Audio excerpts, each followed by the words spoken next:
Long planting and task lists can feel overwhelming. For January, I've narrowed it down to the 5 crops and 5 tasks that matter most. If you stay on top of these, you'll hit the key planting windows, keep your garden on track, and won't fall behind.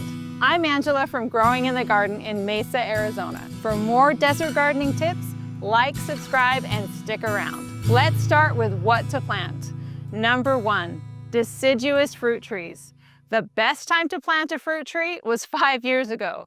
The second best time is January in the low desert. Plant bare root or container trees this month while the nights are still cool so they can establish roots before the heat comes this summer. Plant in native soil, but top the area with plenty of worm castings and compost. Second on my list is roses. January is a good time to plant roses in the low desert because they have plenty of time to build strong roots before summer. You can plant bare root or container grown roses now, or even move an existing rose if it needs a better spot.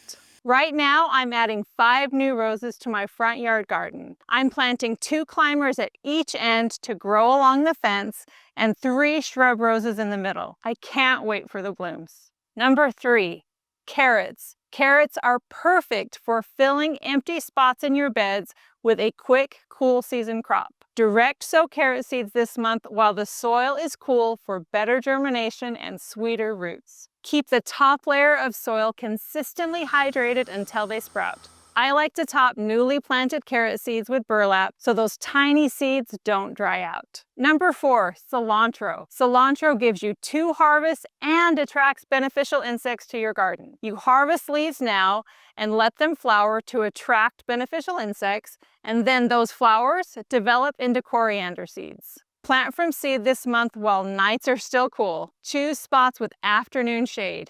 In my garden, the cilantro that gets shade lasts longer in the spring before it bolts. Start tomato and pepper seeds indoors as early in the month as possible, so they're ready to plant out after our last frost date. If you're planning to buy transplants instead, you can skip this one. Use a grow light from day 1 so seedlings don't get leggy. Light from a window isn't enough.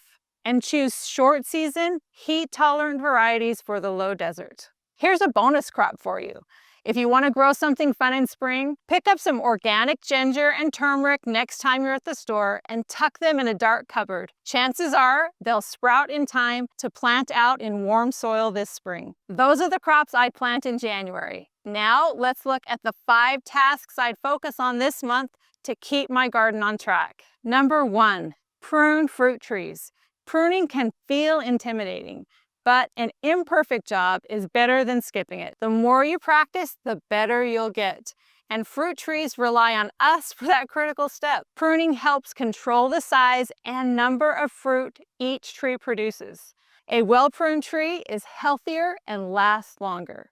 Dormant trees are easier to see and shape. Use this time to open up the canopy, remove dead or crossing branches, and keep the tree at a height you can manage. In my garden, I like to bring trees back to a height where I can pick their fruit while standing on the ground. This makes it easier to thin and harvest. Number 2, plan your spring garden. Our seasons are short, so planning now makes spring feel less rushed. Use January to decide what you'll plant next and where you'll plant warm season crops. Garden planning helps you make the most of your garden's available space and sunlight.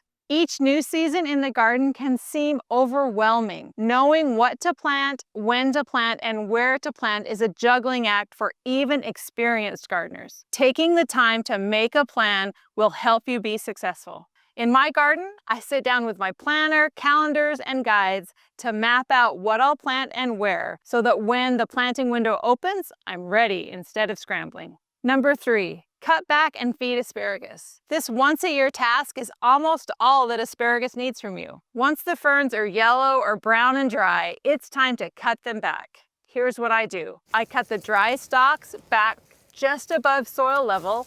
Then I spread 2 or 3 inches of well-rotted composted manure over the whole bed. Add a balanced organic fertilizer and top it all with wood chips, straw, or compost as mulch. In spring, fresh new spears will poke up through the soil. I cannot wait.